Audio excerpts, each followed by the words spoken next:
Hello and welcome to this week's edition of AAN News. I'm Lily Kim. Sales for new single-family homes fell sharply last month. It may seem that buyers are still waiting for home prices to reach rock bottom, but one realtor says the slowdown is partly due to a new trend among Asian American homeowners. Our Ingrid Yanada has the details. That many viewers probably might not know is the trend in the real estate market is there are more investors right now that are actually buying homes internationally. Aristotle De La Cruz, who's been in the business for many years, says this new trend puts more houses on sale while Asian American home buyers are looking elsewhere to buy their next property. The real estate market in the Philippines right now is booming because there's over maybe millions of Filipino Americans that have homes here. They're now selling their houses. The retirees who've immigrated in the United States many years ago are now retiring. They now want to go back home. So now they sell their property and they're taking their investment and going back to their home origin. Cruz also blames sluggish sales on a number of things. When people say it's a bad time to buy right now, of course somebody says, oh, I heard it's a bad time to buy, don't buy it. And it's like a chain effect. He also blames it on the cold weather, the high price tags on Chicago homes, and new laws that make it harder for first-time home buyers. But despite all of this, Cruz says this is the perfect time to go house hunting. The trend looks like, with the nicer weather coming out, the prices have gone ahead and it's now steady. Interest rates doesn't seem like it's going to go up anytime soon or lower. They're keeping it very modest. I think that home buyers are going to go ahead and they're going to purchase this summer. And I think the trend will still maintain its course. And of course, Chicago is a strong market. So as many people leave Chicago, there are many people moving in. Ingrid Yanada, AAN News. Illegal immigrants may soon be able to drive on the streets of Illinois. The State House just passed this landmark bill, but the driver's certificate has certain restrictions. Our Don Tagala tells us more about the new bill. Undocumented immigrants may soon be able to drive legally in the state of Illinois. The Illinois State House recently passed a landmark bill that would allow thousands of immigrants with no social security numbers to drive legally, safely, and with insurance. The fact of the matter is, people who are here who are not able to get licenses very often still drive. They have to drive to work, they drive to school, they drive to church, they drive to, they drive to social gatherings. People need to drive in order to get by in living in this country and living in this state. An estimated 250,000 adult drivers in Illinois do not have social security numbers and cannot acquire driver's license nor insurance. The new driver's certificate will help curb $630 million worth of damages caused by some 76,000 accidents by uninsured drivers. So what we want to do is, as a matter of public safety, make sure that if people are going to take to the roads, that we make sure that they pass a driving test, that they get some kind of documentation from the state, and probably most important, that they buy auto insurance. This new driver certificate is limited for driving and car insurance purpose only. And they are good only for driving. They're not good for any other identification purpose. You can't enter a federal building with it. You can't board an airplane with it. This is just good for driving. To apply for the certificate, immigrants have to provide the following: taxpayer ID number from the IRS. They'll need to show other documentation to verify their identity and their residence in the state. That documentation has to be verified by the Secretary of State, so they'll need to go through this whole process of just checking out whether these documents are valid. The bill is now at the state Senate and will have to go through further debate. But once passed, Illinoisans will feel much safer driving on the roads again. Don Tagala, AAN News. Just 2 weeks left, and if you haven't filed your taxes yet, you should start now. One way to save an extra $30 in your pocket, claiming your telephone tax refund. If you want your refunds in 2 weeks, file it electronically. You'll have to wait 4 weeks more if you file it on paper. The IRS suggests doing your taxes before deadline Tuesday, April 17th, not rushing and allowing enough time to get all your documents ready will reduce errors when pushing for the deadline. One Chinatown party turned into a political campaign for one candidate going through a runoff. Bernie Stone of the 50th Ward and other politicians made a special appearance at this annual gathering with a special message for the guests. Ingrid Yanada has more on the party that took a political turn. Friend of the mayor of the city of Chicago, my good friend and my very dear friend, Alderman Bernie Stone, who, as Danny Solis said, he deserves to be reelected. He deserves reelection. Should win his election. He has been in the council. He deserves reelection, and I hope everyone supports him. The annual party is meant to bring the Big Lee family of Chicago together to celebrate the new year and spring harvest. However, ladies and gentlemen, a big hand for Alderman Bernie Stone of the 50th Ward. the party took a little detour for Stone's aldermanic campaign. In return, Stone gave this heartfelt message for his supporters. To me, and I will always be your friend, regardless of what happens on April 17th. But politics aside, dignitaries made up of community leaders, the local police district, and city officials seemed to enjoy what was offered at the banquet. Members of the Lee family sang on stage. The elders enjoyed a traditional Chinese opera. And of course, the celebration wouldn't be complete without the lion dances, believed to bring luck and prosperity for the family. The party also brought Mayor Daley's younger brother, who shared what he hopes for Chicago's Chinese community. I hope that they get into political power and assume some offices, and I would like to see someone on the county board someday. Secretary of State Jesse White also took the stage to make his big announcement. On May the 10th through May the 20th, I will be taking the Jesse White tumbling team to China to show the people there how high we can get without the use of herbs and spices. Like many of the family associations in Chinatown, the Lee family helps immigrants with the same last name to settle in Chicago. What we offer is a vehicle for all the Lees from our region of China and Toisan, the Lee families, a place that's like a support mechanism. So early on, when immigrants arrived in America, relatives that were already here would help them find a way, find a job, find a place to stay, find out where the banking facilities are, where the doctor's offices are, and kind of like that.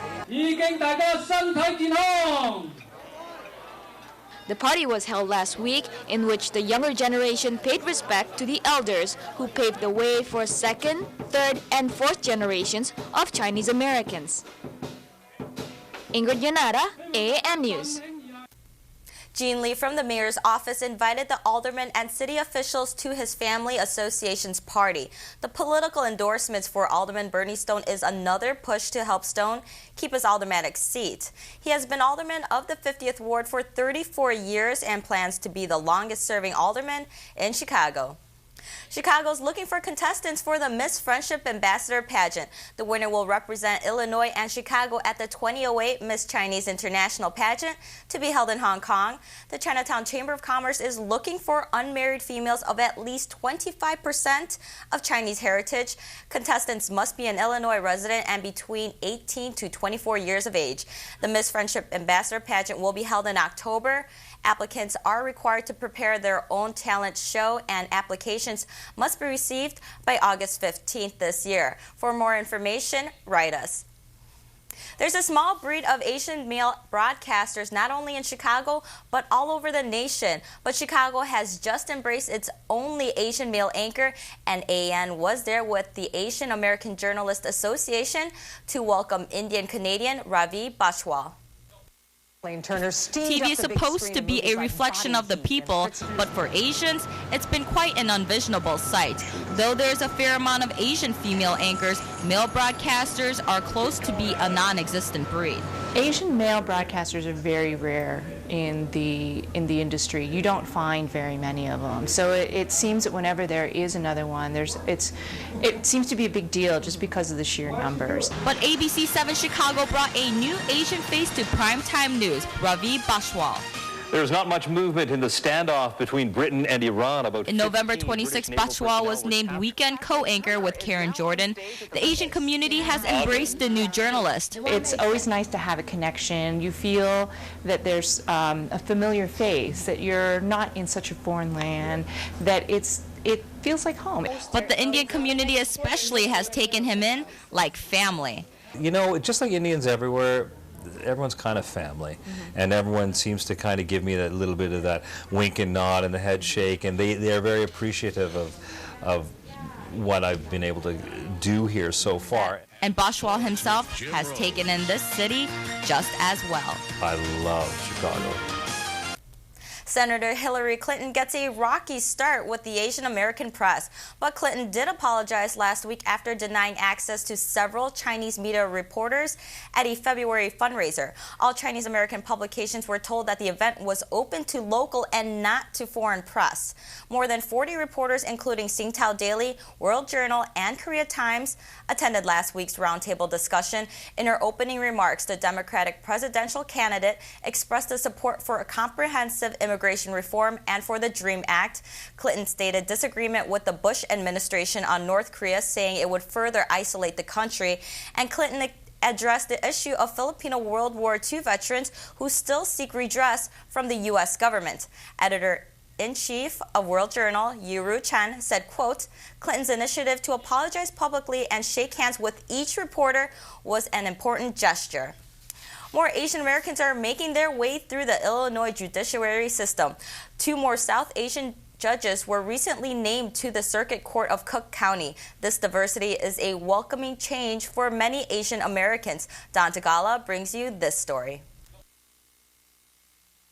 Chicago's judiciary system is looking a lot more diverse these days. For the first time, the Chicago Bar Association honored Asian American judges who were named to the Circuit Court of Cook County, including new Associate Judge Neera Walsh, who is of South Asian descent.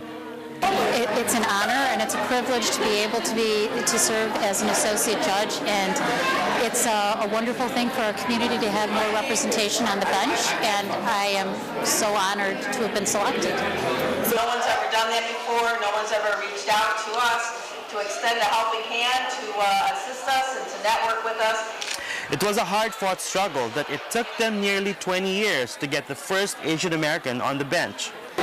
That working hard and trying to improve your skills as a lawyer, that we can be on the bench, that the circuit court is receptive to diversity, and that we have a place. And there are many of us now, and hopefully there'll be a lot more.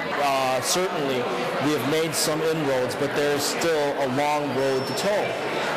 If you are serious about whatever endeavor you wish to get into, whether it's law, medicine, politics, it's important that you first show that you are more than able. And in some respects, you have to show yourself better than the run-of-the-mill candidates, but that's fine, because then they will see what true mettle we have.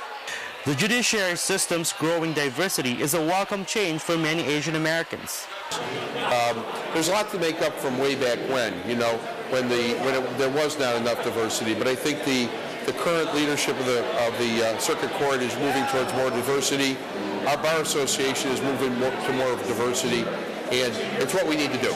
Diversity in the judiciary and diversity in the legal profession are very, very important, because lawyers and judges have to look like society. It's just very important so that you can connect, so that people can relate. A lot of Filipino Americans and others often are before judges, and they're not sure if they can get a fair shake. But you know what? If they happen to see that there's diversity on the bench, whether they be African American, Asian American, or even perhaps Filipino American, maybe they have they're more comfortable about about our justice system and the like. And that's why it's good to see diversity among the judges and just in the legal profession generally. So, while the Circuit Court of Cook County is enjoying the benefits of a diverse judiciary system, we have yet to see the first Asian American judge in the federal court as well as in the Magistrate Court of Illinois. Not a far-fetched dream, according to many. Don Tagala, AAN News. Hot Pockets, the microwavable sandwich, has a new Asian-themed campaign, but the makers weren't as creative as they thought. They were actually a bit more insensitive in saying that the Asian American community is not very happy.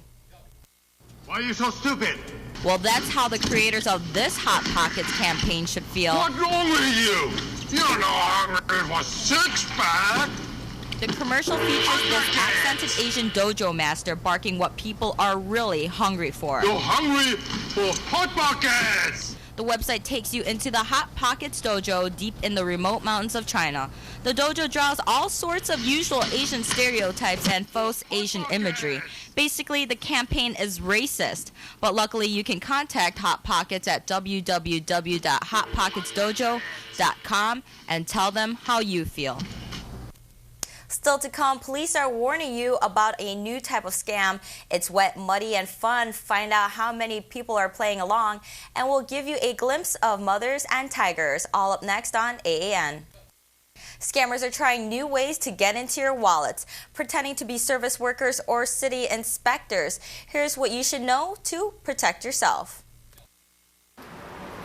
Recently, a con man posing as a fire equipment inspector visited a dollar store owner in Chinatown. That con man was identified as a white male around 25 to 35 years old wearing dark color work clothing.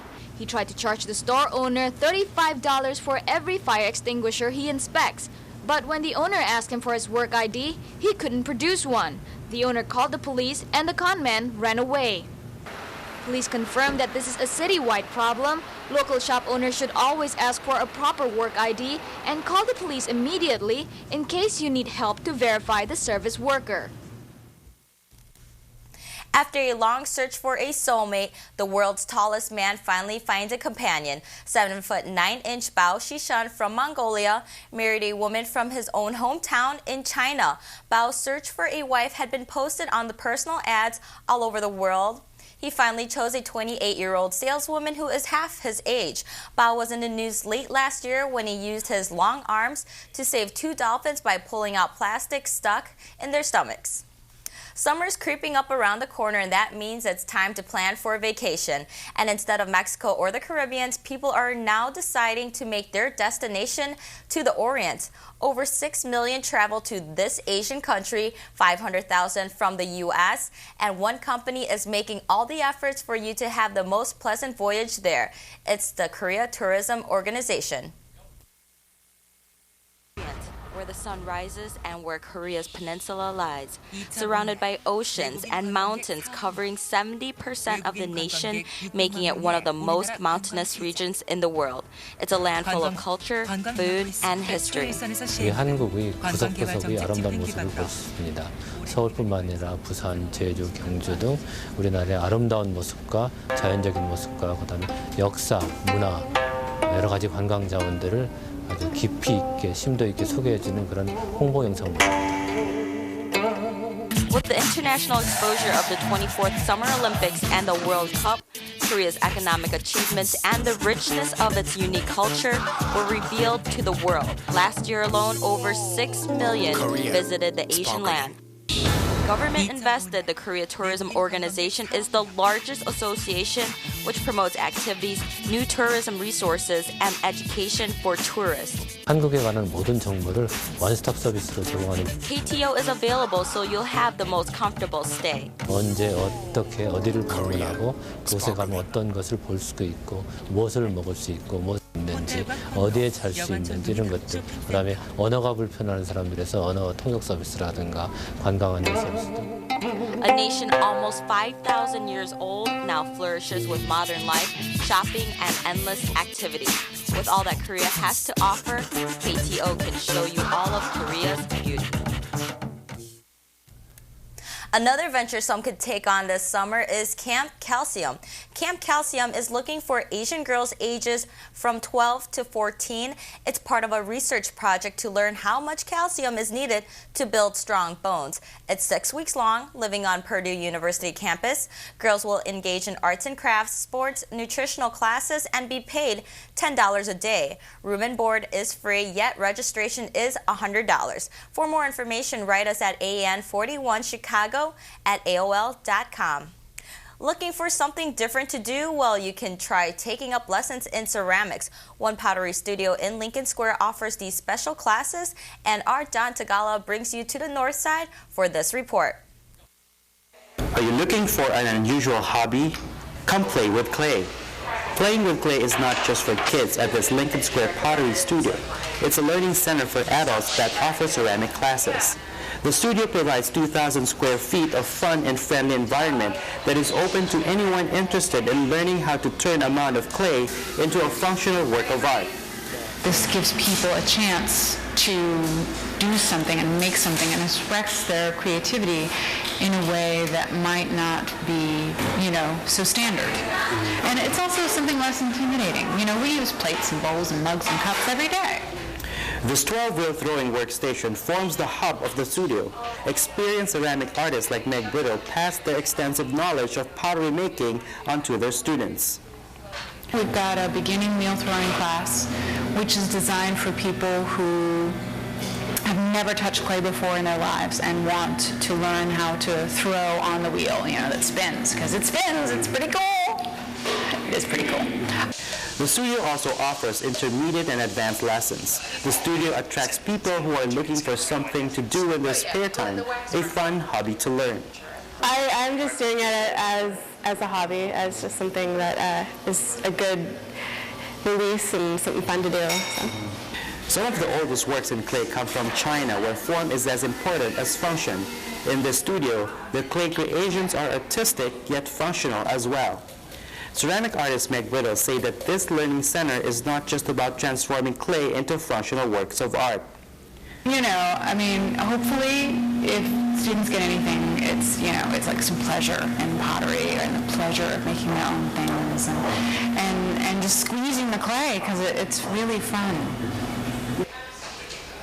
Don Tagala, AAN News. Spring is here, and so is the Asian American Film Showcase. This unique festival celebrates film and video production by Asian American directors through independent features, documentaries, and shorts. Documentary programs, including award-winning films like New Year Baby and The Cats of Miri Kitani, will be shown at the Gene Siskel Film Center. Festival highlights include a meet and greet with filmmakers like Justin Lee, who directed Better Luck Tomorrow, and Chris Chanley at the closing night on April 12th. Movie screenings will be held throughout the week. For more information on show dates and times, email us at AAN41Chicago@AOL.com. An American who started off as an English teacher in Korea became intrigued by the lifestyle of Korean women. He wrote a full-length play about their passions and struggles, and A Square Theater Workshop put on this one-time show for Chicago.